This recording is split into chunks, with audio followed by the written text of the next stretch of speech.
wabarakatuh. Salam dan bahagia. Perkenalkan, saya Nasria SPD dari SD Negeri 17 Juli, CGP Angkatan 11 Kabupaten Biren.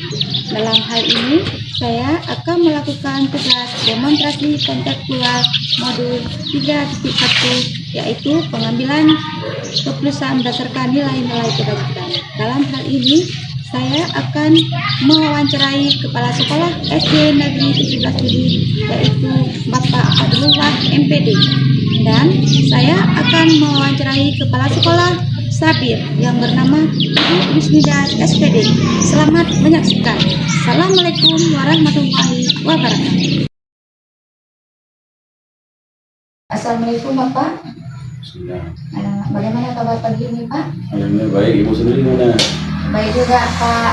Bapak untuk memenuhi tugas calon guru penggerak saya demonstrasi di modul 3.1 Bapak. Saya ingin mewawancara Bapak sedikit Pak. Mohon kesediaan waktunya Bapak.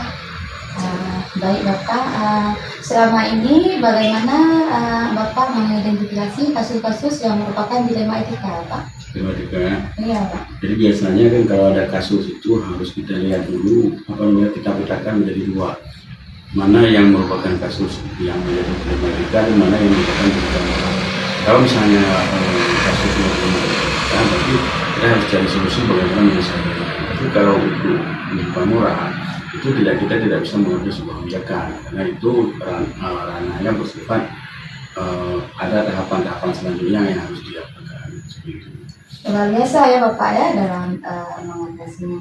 Bapak selama ini bagaimana Bapak menjalankan pengambilan keputusan di sekolah mengenai nilai-nilai kebajikan Pak?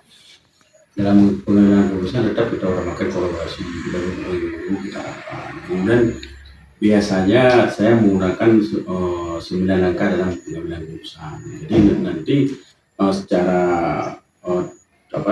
mengerucut akan menjadi keputusan di mana sebelum mengambil keputusan kita harus memilah keputusan tersebut apakah akan menjadi dilema atau menjadi rujukan. Kalau misalnya menjadi dilema dengan memperhatikan 9 langkah tadi, kalau memang layak kita tetapkan baru kita tetapkan. Bagus sekali ya Bapak ya. Adakah langkah-langkah yang biasa Bapak lakukan selama ini? Untuk langkah, maksudnya untuk langkah-langkah yang biasa Bapak lakukan dalam menjalani. Jadi setiap ada permasalahan di sekolah itu saya tidak putuskan sendiri dan mengambil solusi sendiri, tetap mengutamakan kolaborasi, kemudian dengan menerapkan 9 langkah tadi. Ada langkah-langkah dalam pengambilan keputusan. Jadi dari pemetaan kasus, kemudian penjabaran kasus, langkah terakhir, baru nanti secara bersama kita terapkan keputusan. Tapi kalau secara personal tanpa kolaborasi tidak bisa. Berarti kolaborasi diutamakan Pak ya? Luar biasa.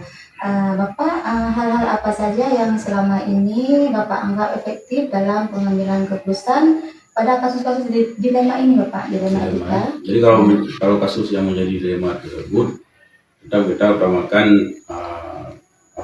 itu azas kolaborasi.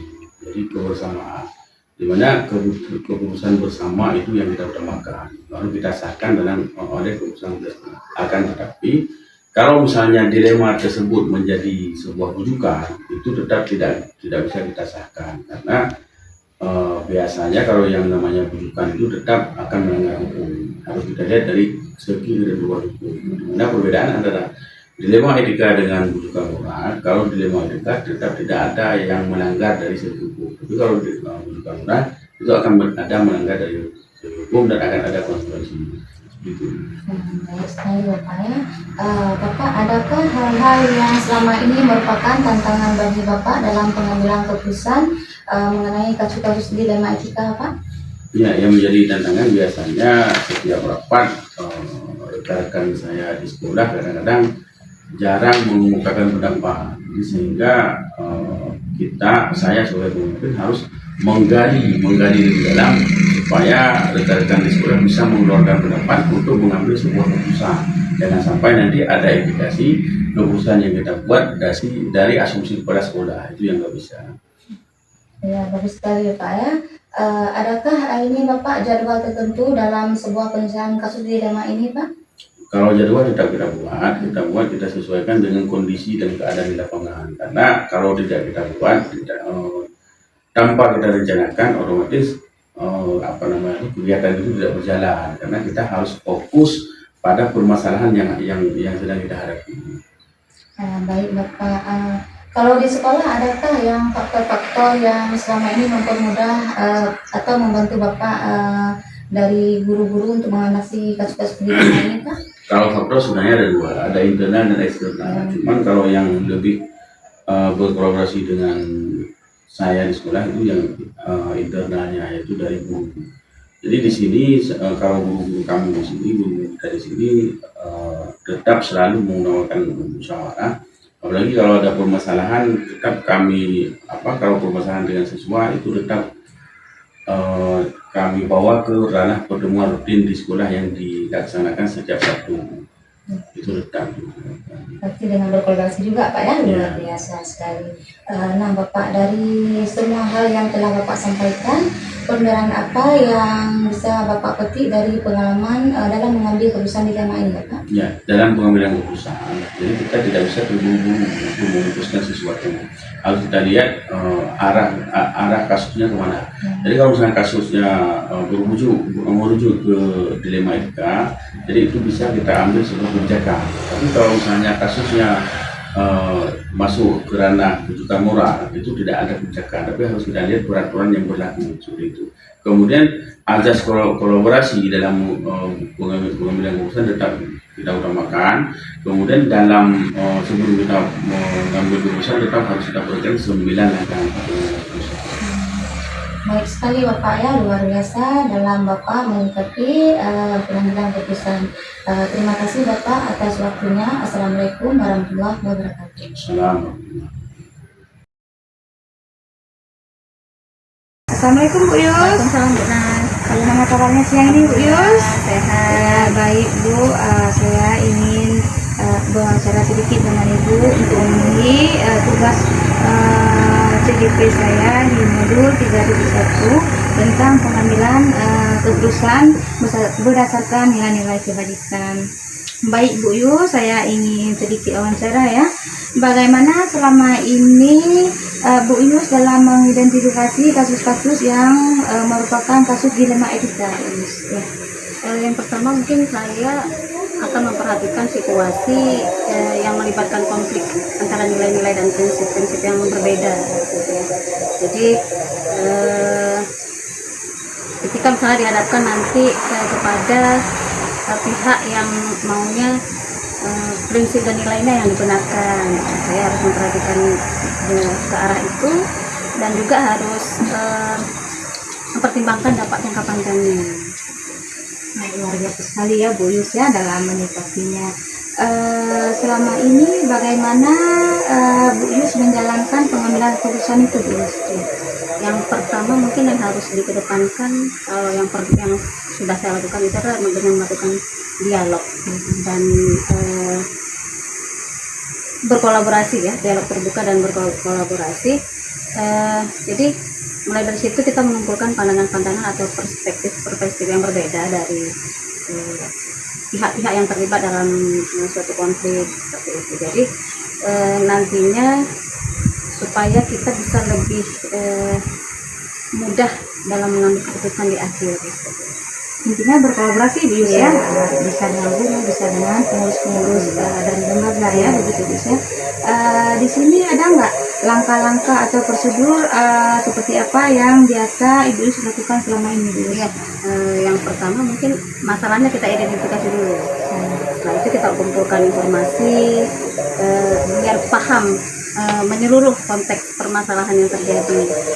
Setelah itu kita coba mempertimbangkan opsi-opsi sampai nanti kepada di akhirnya itu adalah pengambilan keputusan dan mengevaluasi pasca kita mengambil keputusan itu seperti apa. Luar biasa sekali Bu Yus ya dalam mengambil keputusan ya, bisa ditiru nih. Adakah hal-hal yang selama ini Ibu Yus anggap efektif dalam pengambilan keputusan Bu Yus? Yang paling efektif dalam pengambilan keputusan, kalau yang biasa yang sudah pernah kami lakukan itu adalah dengan mengedepankan komunikasi, ya, prinsip komunikasi yang terbuka, jujur, seperti itu. Jadi itu sangat membantu untuk memahami pandangan-pandangan dan perspektif dari pihak-pihak yang terlibat dalam sebuah konteks itu. Juga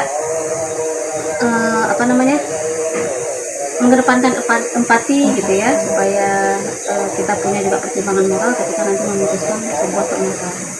Intinya komitmen itu nomor satu, Bu Yus ya. Baik Bu Yus, hal-hal apa saja yang selama ini merupakan tantangan bagi Bu Yus?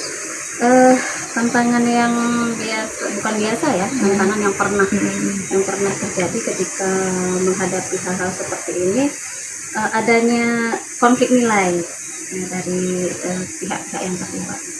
Ada yang seolah-olah nanti memaksakan nilai-nilai yang ada nilai dan prinsip yang dari pihak satu gitu ya, misalnya mereka mau dibenarkan segala macam, dan ini kan tidak juga kita bisa langsung menerima gitu ya. Di samping juga ada tekanan-tekanan dari pihak-pihak eksternal agar mungkin ini pihak kami loh yang benar seperti itu ya. Jadi itu harus kita pikirkan secara masa-masa, tidak langsung mengambil keputusan. Jangan sampai, dan mungkin di awal-awal akan timbul keraguan, kebimbangan, tapi itu jangan juga mempengaruhi nanti keputusan akhirnya. Bagus sekali ya, luar biasa sekali dalam menyikapinya. Bu Yus, kira-kira dalam penyelesaian kasus dilema etika ini ada tidak guru-guru yang bantu Ibu Yus atau pihak-pihak lain yang membantu Ibu Yus dalam menangani? Pasti ada ya. Untuk kita juga ada rekan kita yang bisa mungkin membantu, dan mereka mungkin punya pengalaman yang pernah dihadapi berkaitan dengan permasalahan yang sama misalnya gitu. Juga kita lakukan ini enggak langsung ketika ada masalah langsung selesai, tapi kita buat jadwal dulu. Biasa kita telaah, kita analisa masalahnya, sehingga dalam pengambilan keputusan itu kita tidak terkesan terburu-buru. Jadi ada jadwalnya Bu Yus ya. Dalam mengambil keputusan, berarti Ibu Yus ini mempertimbangkan atau memang memusyawarahkan dulu dengan guru? Iya, ada hal-hal yang memang tergantung masalahnya sebenarnya. Ibu Yus, dari semua yang sudah Ibu Yus utarakan tadi, apa sih yang bisa Ibu Yus ambil pembelajarannya dari semua ini, Bu? Ketika mengambil sebuah keputusan itu bukan hanya keputusan itu benar atau salahnya ya, tapi bagaimana kita menghargai perspektif atau pandangan-pandangan dari setiap pihak yang terlibat dalam kasus-kasus ini. Selain itu juga penting untuk merefleksi hasil dari keputusan itu, apakah keputusan yang diambil ini sudah tepat gitu ya, dan untuk apakah nantinya ketika ada permasalahan berikutnya seperti apa, itu menjadi pertimbangan ya. Terima kasih banyak Bu Yus atas waktunya. Semoga ilmu yang saya dapatkan dari Bu Yus bisa saya teruskan nanti Bu Yus ya. Assalamualaikum warahmatullahi wabarakatuh. Waalaikumsalam warahmatullahi wabarakatuh.